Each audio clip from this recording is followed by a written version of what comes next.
সবাইকে স্বাগত দীপ্ত সংবাদে। সাথে রয়েছে দোলা ডলরেস। শুরুতেই জানাবো সংবাদ শিরোনাম। সারা দেশে হামিদ টিকাদান কর্মসূচি শুরু কাল। রাজধানীতে আশঙ্কাজনক হারে বাড়ছে প্রকোপ।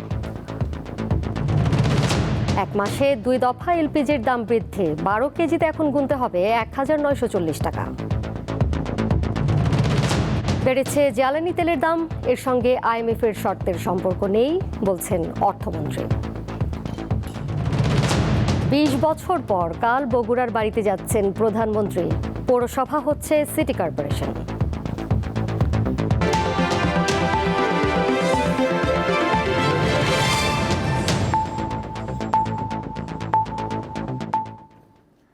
আগামীকাল সারা দেশে শুরু হচ্ছে হামের টিকাদান কর্মসূচি। 6 মাস থেকে 59 মাস বয়সী শিশুরা এই প্রতিষেধক পাবে। 5 এপ্রিল উচ্চ ঝুঁকিপূর্ণ 18 জেলার 30টি উপজেলায় জরুরি হামিদ টিকাদান কর্মসূচি শুরু করে সরকার। এরপর 12 এপ্রিল ঢাকা সহ 4 সিটি কর্পোরেশন এলাকায় টিকা দেওয়া শুরু হয়। এবার সারা দেশে একযোগে শুরু হচ্ছে এই কর্মসূচি।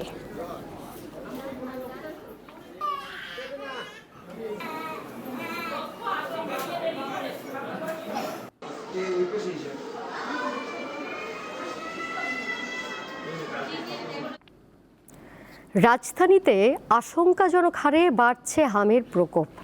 মহাখালীর সংক্রামক ব্যাধি হাসপাতাল ও শিশু হাসপাতাল সহ সবখানে বেড়েছে হাম আক্রান্ত রোগী। চিকিৎসকরা বলছেন, দেশের বিভিন্ন অঞ্চলে হামের প্রাদুর্ভাব বৃদ্ধি পেলেও আক্রান্তদের বড় অংশ চিকিৎসার জন্য আসছে রাজধানীতে। দুরন্তপনায় ঘর মাতিয়ে রাখা 6 মাসের শিশু মুনতাসির হামের সাথে লড়ছে রাজধানীর সংক্রামক ব্যাধি হাসপাতালে। নেই দুরন্তপনা, অনেকটা নিথর নিস্তেজ।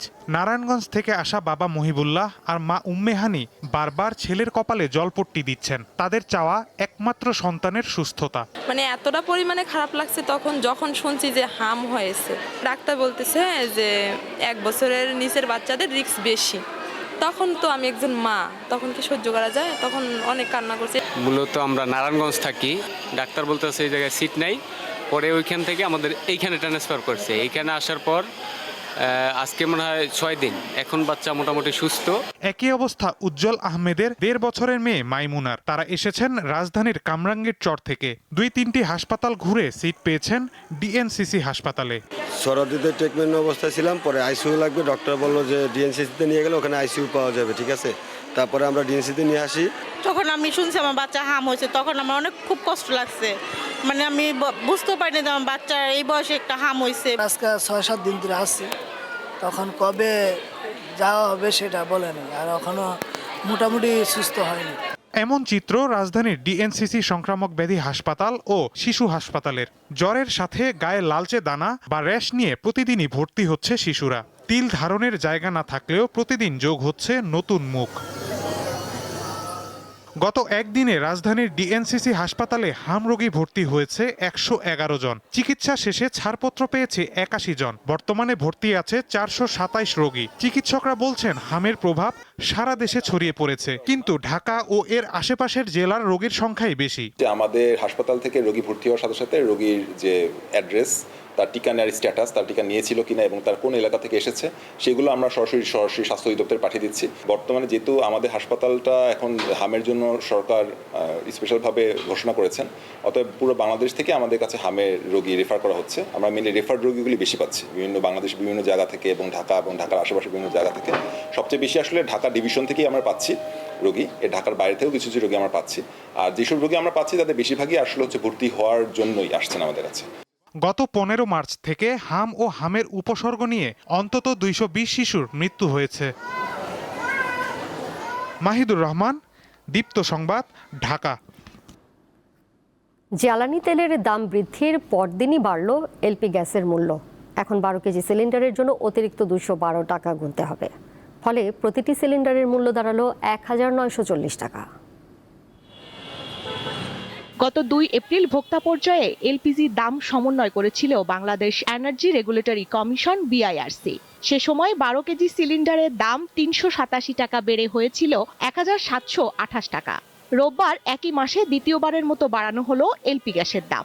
ভোক্তা পর্যায়ে 12 কেজি এলপিজি সিলিন্ডারের দাম 212 টাকা বাড়িয়ে নতুন দাম নির্ধারণ করা হয়েছে 1940 টাকা। 18 দিনের মধ্যে 2 দফায় দাম বাড়ল 599 টাকা। রোববার এক ঘোষণায় বিআইআরসি জানিয়েছে এলপিজি আমদানির জাহাজ ভাড়া ও ডিজেলের দাম বাড়ানোর পরিপ্রেক্ষিতে দেশের বাজারে এই সমন্বয়। তবে এই ঘোষণায় রীতিমতো দিশেহারা মধ্যবিত্ত ও নিম্ন আয়ের মানুষ। গ্যাস ছিল 900 টাকা, এখন সেই গ্যাস আসতে আসতে 1400 থেকে এখন যদি 2000 টাকা হয় 12 কেজি সিলিন্ডার, তাহলে আমরা কিভাবে গ্যাস ব্যবহার করব? এটা তো ক্রমে বাড়তে আছে। এখন মনে করেন মধ্যবিত্ত যারা, তাদের অবস্থা খুবই খারাপ হইতে আছে। এই যে মনে করেন গ্যাসের দাম, মনে করেন এক কাপ চা বেচলে মনে করেন লাভ হয় না, মনে করেন 2 টাকা। কাস্টমার যদি একটি আবার কাস্টমার খারাপ ব্যবহার করে, আচরণ করে। তবে ব্যবসায়ীরা বলছেন এখানেই শেষ নয়। 1940 টাকাতেও নাকি মিলবে না এলপিজি সিলিন্ডার, গুনতে হবে আরো বেশি। আজকে যে রেট দিছে বিআইআরসি, 12 কেজির মূল্য দিচ্ছে 1940 টাকা।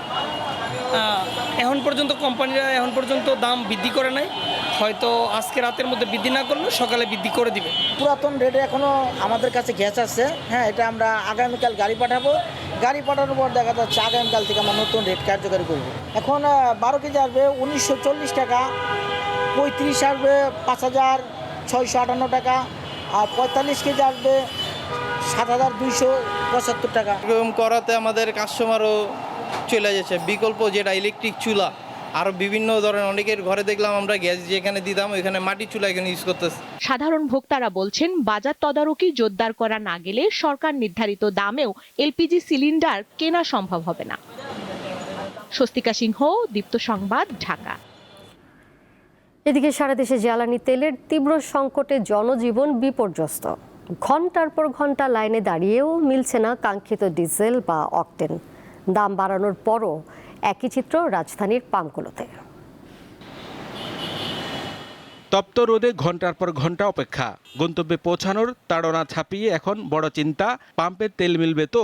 রাজধানীর প্রায় প্রতিটি জ্বালানি বিক্রয় কেন্দ্রের চিত্র এখন এটি। সারি সারি যানবাহন দাঁড়িয়ে আছে মাইলের পর মাইল, কিন্তু বেশিরভাগ পাম্পের সামনে ঝুলছে তেল নেই লেখা সাইনবোর্ড। এদিকে আন্তর্জাতিক বাজারে দোহাই দিয়ে দেশে রোববার থেকে জ্বালানি তেলের দাম বাড়ানো হয়েছে, যা দেশের ইতিহাসে সর্বোচ্চ।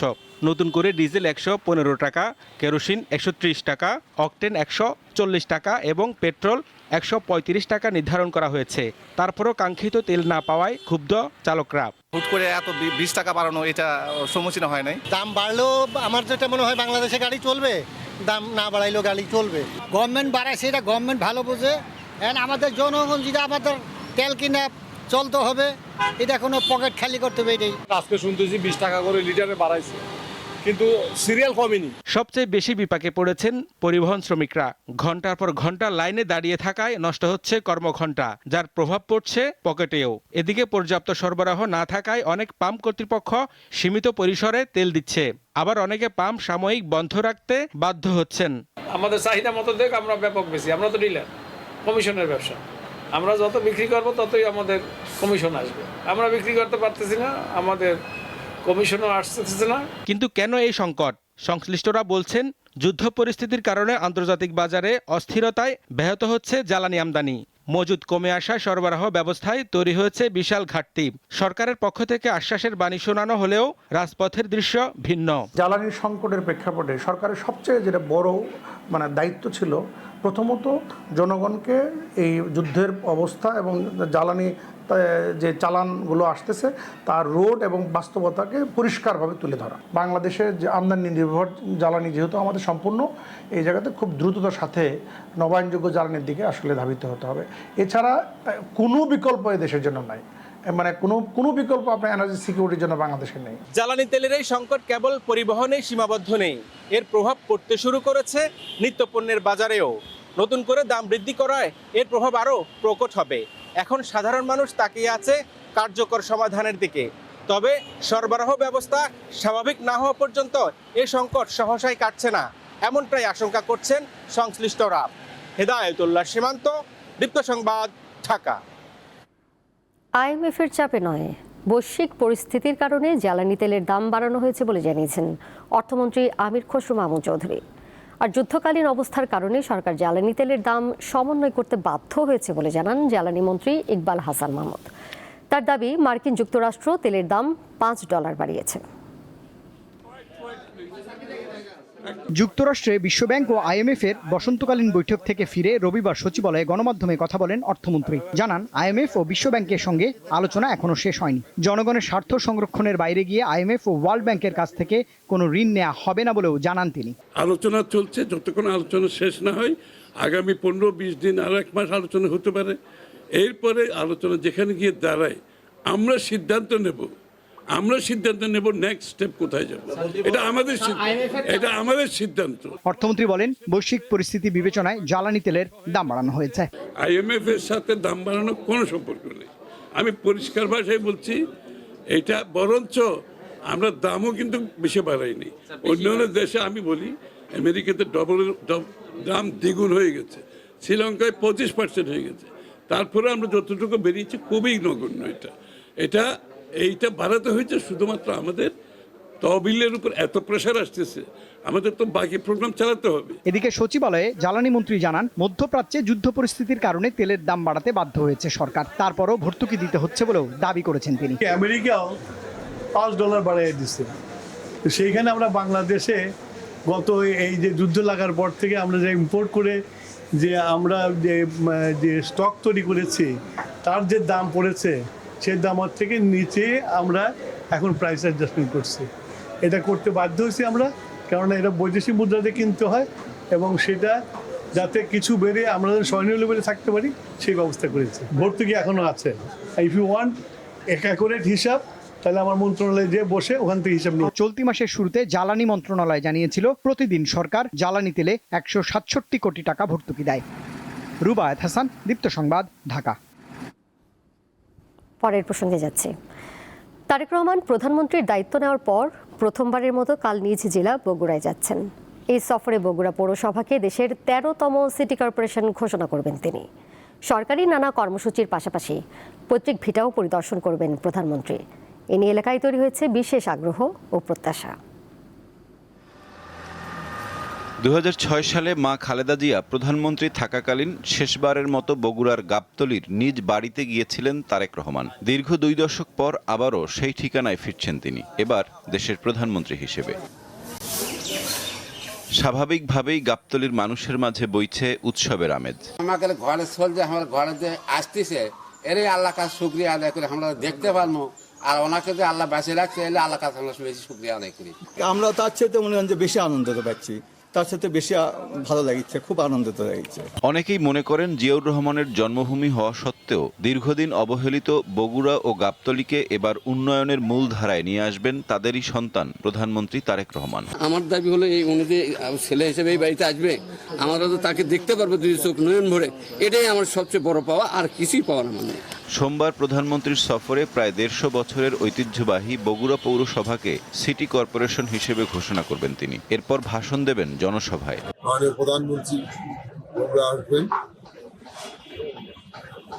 বগুড়া মানুষের প্রত্যাশা, দীর্ঘদিনের প্রত্যাশা, বাংলাদেশের সর্ববৃহৎ পৌরসভা সিটি কর্পোরেশন, সেটি তিনি শুভ উদ্বোধন করছেন।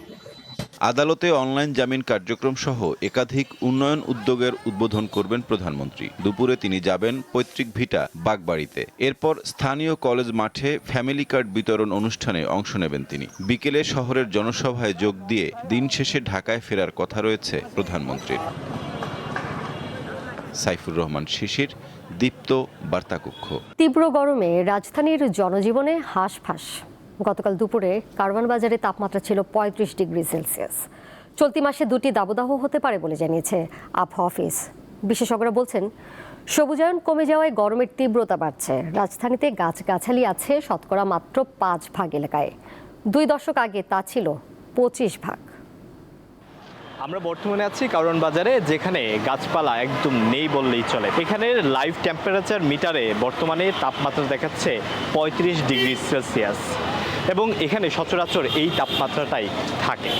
এবার যাচ্ছি বাংলাদেশ প্রকৌশল বিশ্ববিদ্যালয় বুয়েট ক্যাম্পাসে। এখানে মোটামুটি আমরা গাছপালা দেখতে পাচ্ছি। লাইভ টেম্পারেচারের যে মিটার, সেই মিটার মোতাবেক এখানে বর্তমানে 33 ডিগ্রি সেলসিয়াস তাপমাত্রা দেখা যাচ্ছে এবং এখানে এই তাপমাত্রাটাই সচরাচর থাকে। তাপমাত্রার এই পার্থক্যের কারণ কি জানালেন বিশেষজ্ঞরা। আপনি যদি গায়ের উপরে বিল্ডিং করতে থাকেন, ন্যাচারাল উইন্ড ফ্লো করার সুযোগ না রাখেন, তাহলে তো সেই শহরটা এমনিতেই একটা গরমের একটা তাপীয় একটা বলয়ের মধ্যে পড়ে যাবে। এর উপরে যখন আপনি এলনিনো যে গ্লোবাল যে ক্লাইমেটিক ফেনোমেনা আছে, যেমন এলনিনো আছে, হিট ওয়েভগুলো হয়, তখন দেখবেন যে আরও বেশি ভালনারেবল হয়ে যাবে, কারণ আপনি নিজেকে তো আগেই ভালনারেবল করে রেখেছেন। তাহলে আমরা নগরটাকে কী করে তাপকুণ্ড বানিয়েছি। আমরা সবুজ ধ্বংস করতে করতে ঢাকা একসময় 25 ভাগের উপরে সবুজ ছিল, এটা 5 ভাগের কমে নিয়ে এসেছি। ঢাকা একসময় 15 ভাগের মতো ওয়াটার বডি ছিল, সেটাকে কমিয়ে 5 ভাগের কমে নিয়ে এসেছি। এই অবস্থায় কি করণীয় তাও জানালেন এই দুই বিশেষজ্ঞ। ঘরের ভিতরে কথা বলেন, আপনি তো এয়ার কন্ডিশনিং চালাতে পারেন, ফ্যান চালাতে পারেন নিজেকে কুল ডাউন করার জন্যে, কিন্তু ওয়েন ইউর আউটসাইড আপনার তো কোনো অপশন নাই। Only natural air conditioner is your plants, trees. ওটা কিন্তু আউটডোর এয়ার কন্ডিশনার হিসেবে কাজ করে। তো আপনি যদি পর্যাপ্ত সবুজায়ন রাখতে পারেন, তারপরে আপনি যদি ওয়াটার বডি, পুকুর, এগুলো তো আমরা ভরাট করে, ঢাকা শহরে অনেক পুকুর ছিল, রাজশাহী শহরে এখন অনেক আছে, পুকুরগুলো যদি ভরাট না করি, আমরা খালগুলোকে যদি রিকভার করি, খালগুলোর মধ্যে প্রবাহ নিশ্চিত করতে পারি, এগুলো কিন্তু ওভারঅল যে মাইক্রো ক্লাইমেট, আমরা এটাকে বলি urban micro climate, urban micro ক্লাইমেটকে থার্মালি অনেক সহনীয় পর্যায়ে আনা সম্ভব। চলতি এপ্রিলে একাধিক তাপদাহ আসতে পারে বলে জানিয়েছে আবহাওয়া অধিদপ্তর। 20 তারিখে পরে যায় আবার হিট ওয়েভ হবে, সেক্ষেত্রে হয়তো দেশে অনেক জায়গায় হিট ওয়েভ আসার সম্ভাবনা রয়েছে। সেক্ষেত্রে হয়তো মৃদু থেকে মাঝারি কোনো জায়গায় তীব্র আকার হতে পারে। তবে ওইরকম টানা হিট ওয়েভ এবছর হওয়ার সম্ভাবনা আপাতত নেই এই মাসে। হয়তো এখন যে স্পেল আছে, কালকে যায় একটা ব্রেক দেবে, ব্রেক দেওয়ার পরে আবার মৃদু থেকে মাঝারি হিট ওয়েভ আসতে পারে। আবার দেখা যাচ্ছে কি এই মাসের শেষের দিকে একটা বৃষ্টি হওয়ার সম্ভাবনা আছে। তাপমাত্রা বাড়তে থাকায় রাজধানীর অনেক বাসিন্দা ঘরবন্দি থাকতে হচ্ছে। অতি প্রয়োজন ছাড়া কেউ বাইরে যেতে চায় না। আলোয়ান খান, দীপ্ত সংবাদ, ঢাকা। খুলনায় নিজ রাইফেলের গুলিতে পুলিশ সদস্যের আত্মহত্যার ঘটনা ঘিরে নানা জল্পনা কল্পনা চলছে। তার মা অবশ্য বলছেন, আর্থিক সংকটের কারণে কনস্টেবল সম্রাট বিশ্বাস নিজের মাথায় গুলি করেছেন। পুলিশ কারণ উদ্ঘাটনের চেষ্টা করছে। খুলনা রেলওয়ে পুলিশ লাইন্সে দায়িত্ব পালন করছিলেন কনস্টেবল সম্রাট বিশ্বাস। শনিবার ভোর 4:30টার দিকে নিজের চাইনিজ রাইফেল মাথায় ঠেকিয়ে গুলি করেন তিনি। তার গ্রামের বাড়ি গোপালগঞ্জের কাশিয়ানী উপজেলায়। কেন এভাবে নিজেকে শেষ করে দিলেন এই পুলিশ সদস্য? তার পরিবার বলছে, আর্থিক অনটনের কারণে তিনি আত্মহত্যা করেছেন। টেনশন করে ও নিজেই মরে গেছে। টাকা পয়সা নেই, শ্বশুরের টাকা পয়সা নেই, বাবার টাকা পয়সা নেই, এখন পোস্টিং করতে 1.5 লাখ টাকা লাগবে।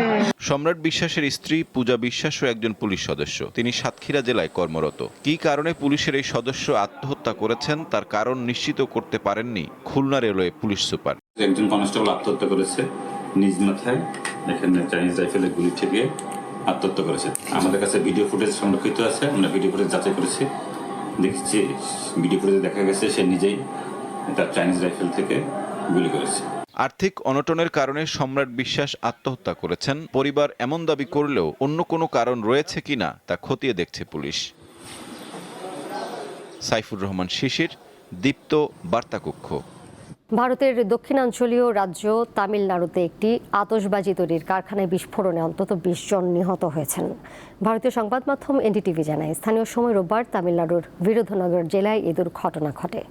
পুলিশ জানিয়েছে, বিরুধুনগরের কাটানাপাত্তি এলাকার ওই কারখানায় বিস্ফোরণের সময় অন্তত 30 জন শ্রমিক কাজে ব্যস্ত ছিলেন। বিস্ফোরণে কারখানার অন্তত 4টি ঘর বিধ্বস্ত হয়ে যায়। ধ্বংসস্তূপের নিচে আরও অনেকে আটকা পড়ে থাকতে পারেন বলে আশঙ্কা করা হচ্ছে। তবে বিস্ফোরণের কারণ এখনও জানা যায়নি বলে জানিয়েছে পুলিশ। আহতদের উদ্ধার করে হাসপাতালে পাঠানো হয়েছে।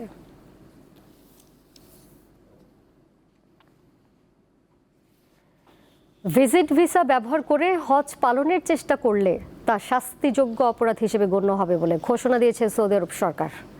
দেশটির স্বরাষ্ট্র মন্ত্রণালয় জানিয়েছে, জিলকদ মাসের শুরু থেকে জিলহজের 14 তারিখ পর্যন্ত অনুমতিপত্র ছাড়া কেউ মক্কায় প্রবেশ বা অবস্থান করতে পারবেন না। এই সময় শুধুমাত্র বৈধ হজ পারমিটধারীরাই মক্কা ও সংশ্লিষ্ট পবিত্র স্থানগুলোতে যেতে পারবেন। ভিজিট ভিসাধারীরা মক্কায় প্রবেশের চেষ্টা করলে সর্বোচ্চ 20,000 সৌদি রিয়াল জরিমানা করা হতে পারে বলে জানিয়েছে সৌদি কর্তৃপক্ষ। পাশাপাশি অভিযুক্ত ব্যক্তিকে সৌদি আরব থেকে বহিষ্কার এবং ভবিষ্যতে 10 বছরের জন্য প্রবেশে নিষেধাজ্ঞা দেওয়া হবে।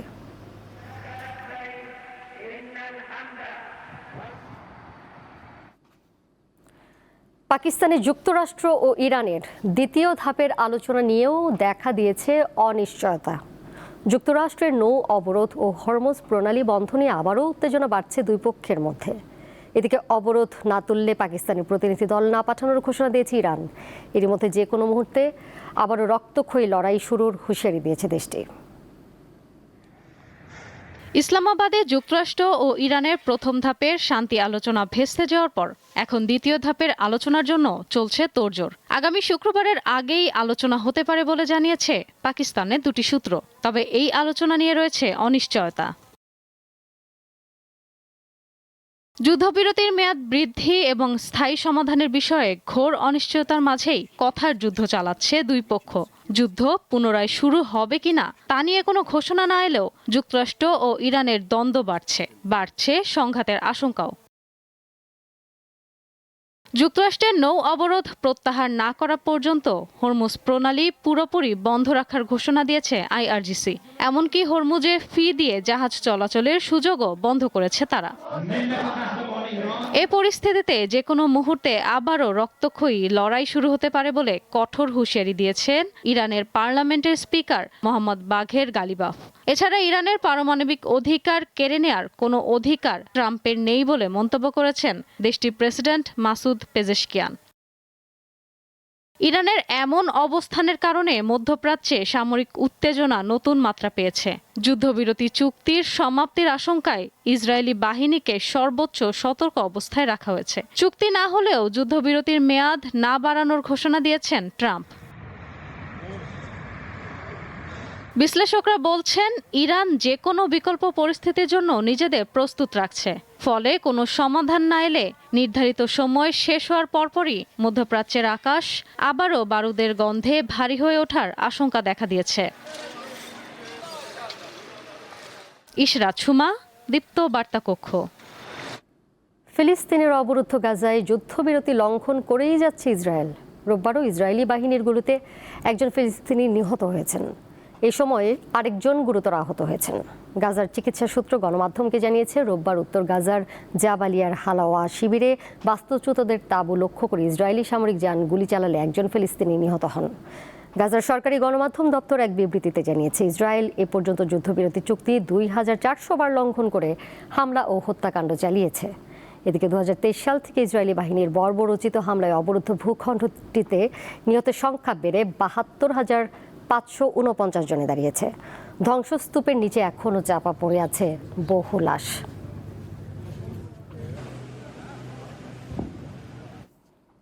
এবারে জানিয়ে দিব খেলার খবর। সিরিজের টিকে থাকার লড়াইয়ে দ্বিতীয় ওয়ানডেতে কাল নিউজিল্যান্ডের বিপক্ষে মাঠে নামবে বাংলাদেশ। মিরপুর শেরেবাংলা স্টেডিয়ামে ম্যাচ শুরু হবে বেলা 11টায়। হাতে আরও 2 ম্যাচ থাকায় ঘুরে দাঁড়ানো সম্ভব বলে মনে করেন পেসার শরীফুল ইসলাম। এদিকে 1 ম্যাচ বাকি থাকতেই সিরিজ নিশ্চিত করতে চায় কিউইরা।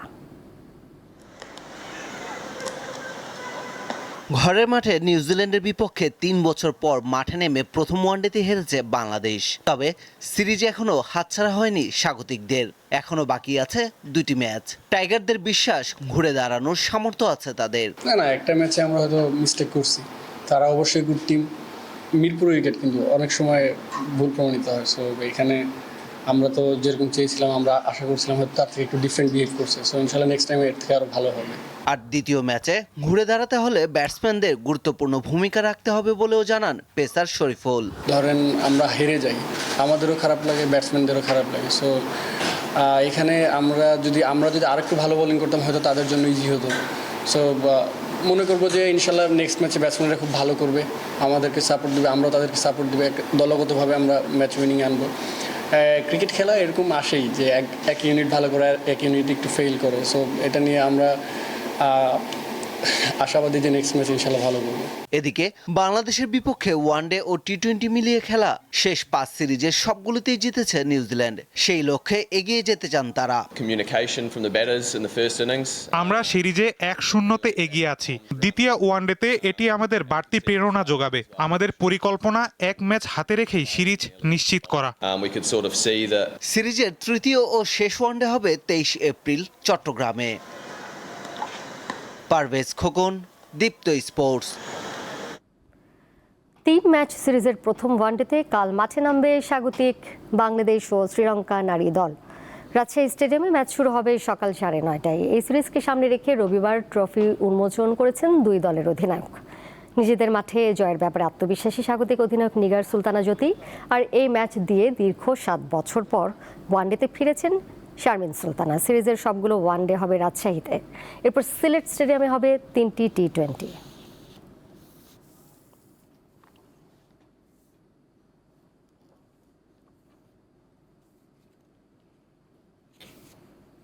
শেষ করব দীপ্ত সংবাদ, যাবার আগে শিরোনামগুলো জানিয়ে দেব আরও একবার। সারা দেশে হামের টিকাদান কর্মসূচি শুরু কাল। রাজধানীতে আশঙ্কাজনক হারে বাড়ছে প্রকোপ। 1 মাসে 2 দফা এলপিজির দাম বৃদ্ধি, 12 কেজিতে এখন গুনতে হবে 1940 টাকা। বেড়েছে জ্বালানি তেলের দাম, এর সঙ্গে আইএমএফ এর শর্তের সম্পর্ক নেই বলছেন অর্থমন্ত্রী। 20 বছর পর কাল বগুড়ার বাড়িতে যাচ্ছেন প্রধানমন্ত্রী। পৌরসভা হচ্ছে সিটি কর্পোরেশন।